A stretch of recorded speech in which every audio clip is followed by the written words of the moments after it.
Scent of Justice.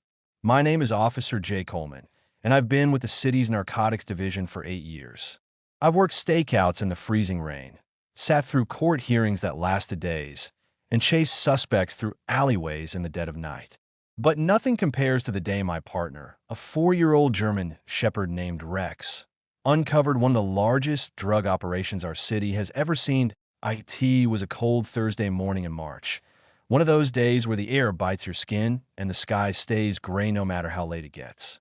We were responding to a tip from a confidential informant, someone who claimed that Victor Delano, a well-known businessman and local philanthropist, was hiding something illegal in his private warehouse just outside the industrial district. Victor Delano wasn't just any name. He sponsored youth football teams, donated to hospitals, and spoke at high school graduations. On paper, he was a community hero, but underneath the glossy press photos and expensive suits, something didn't sit right. For years, we had whispers, rumors of money moving where it shouldn't, people disappearing after working with him, late-night shipments with no records. But rumors weren't enough. We needed proof. And that's where Rex came in. As we arrived at the warehouse, it looked perfectly ordinary. Gray metal siding, locked front gate, security cameras, but nothing suspicious at a glance. I stepped out of the cruiser, Rex leaping out behind me with practiced ease.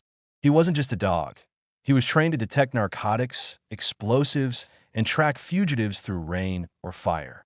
We trusted him more than any piece of equipment that I gave him the signal. Search. Rex lowered his head and began to move methodically across the concrete floor of the warehouse, weaving through rows of crates and dusty equipment. The other officers fanned out, watching the perimeter and logging crates for inventory. For several minutes, nothing happened, just the sound of Rex's claws tapping the floor and the distant creak of the metal roof shifting in the wind. Then, suddenly, Rex stopped. His entire body stiffened. He circled a stack of crates, sniffing intently. And then, he barked, sharp and urgent, his tail rising like a flag that I approached carefully. "What ya got, buddy?" He barked again, pawing at a lower crate that we pried it open. Inside, beneath a layer of power tools and coiled wire, were thick black packages wrapped in industrial plastic. I slit one open with my knife and dipped in a testing strip. It turned bright blue, positive for cocaine. That crate alone contained over 20 kilos. Street value? Easily over $1 million. And as we started checking the others, we found more, hidden beneath hardware, concrete mix, even children's toys. Victor Delano's import business was just a front that we arrested Delano that afternoon. He was in his downtown office, sipping an espresso and talking to a reporter when we walked in. His face didn't change much when I told him he was under arrest for possession with intent to distribute. But when Rex stepped in behind me, tail still and eyes locked on him, Delano's jaw tightened. He knew the dog had done it. He didn't speak a word on the way to the precinct.